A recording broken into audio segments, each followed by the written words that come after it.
Les nombreuses questions qui y sont énoncées ne pouvaient être trouvées à l'époque, mais les moyens scientifiques modernes disponibles aujourd'hui ont atteint un développement qui permet de vérifier les propositions de Mohammed voilà 1400 ans.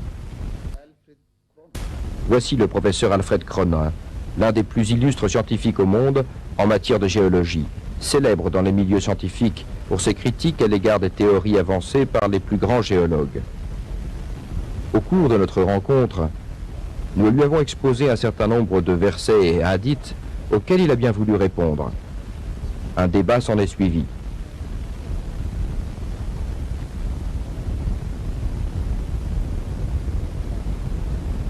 S'agissant de la réflexion à propos de telles questions et des recherches quant à la source où Mohammed a puisé, il est de toute manière un bédouin.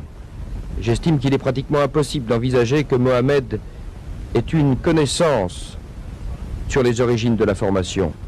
Les savants n'ont accédé à ces découvertes qu'au cours des dernières années et avec des moyens extrêmement compliqués, technologiquement très avancés.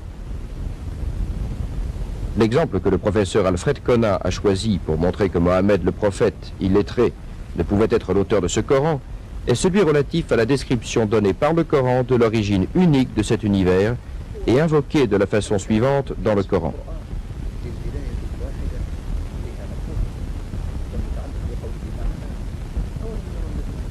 Les mécréants ne voient-ils pas que les cieux et la terre formaient à l'origine une masse soudée et compacte? Nous avons ensuite scindé, nous avons tiré de l'eau toute matière vivante.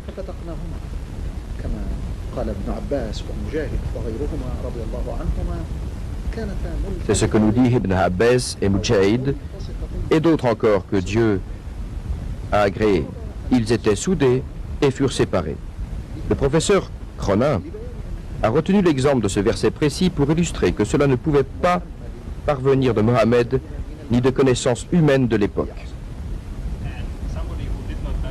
Une personne qui ignore totalement la physique nucléaire il y a 1400 ans n'était pas, à mon avis, en mesure de découvrir par sa raison, par exemple, que la Terre et les cieux avaient les mêmes origines,